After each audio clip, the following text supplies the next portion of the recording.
One of the earliest stories about Jesus in the whole of the New Testament is in 1 Corinthians, and it tells the story of Jesus' Last Supper with his friends. And in that, Paul tells us that he has received a tradition that he's now passing on to the Corinthians. So even at that very, very early period, only 20 years after Jesus' death and resurrection, the early church was beginning to celebrate this most remarkable meal.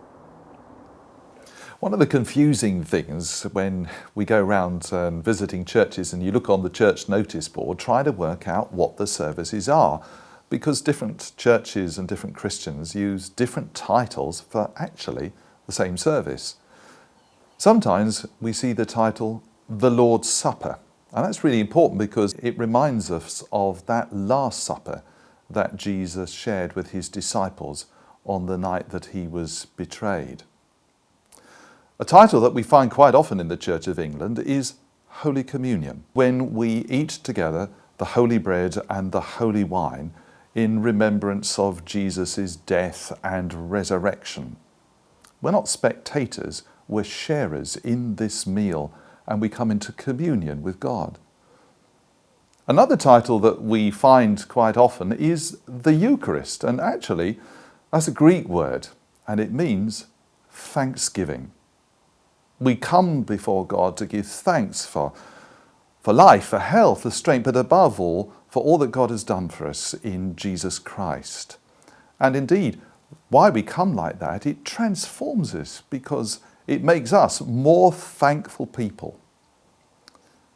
The last title we find for this special service is Mass, and that's quite often used in the Roman Catholic Church, but also in some churches of the Church of England.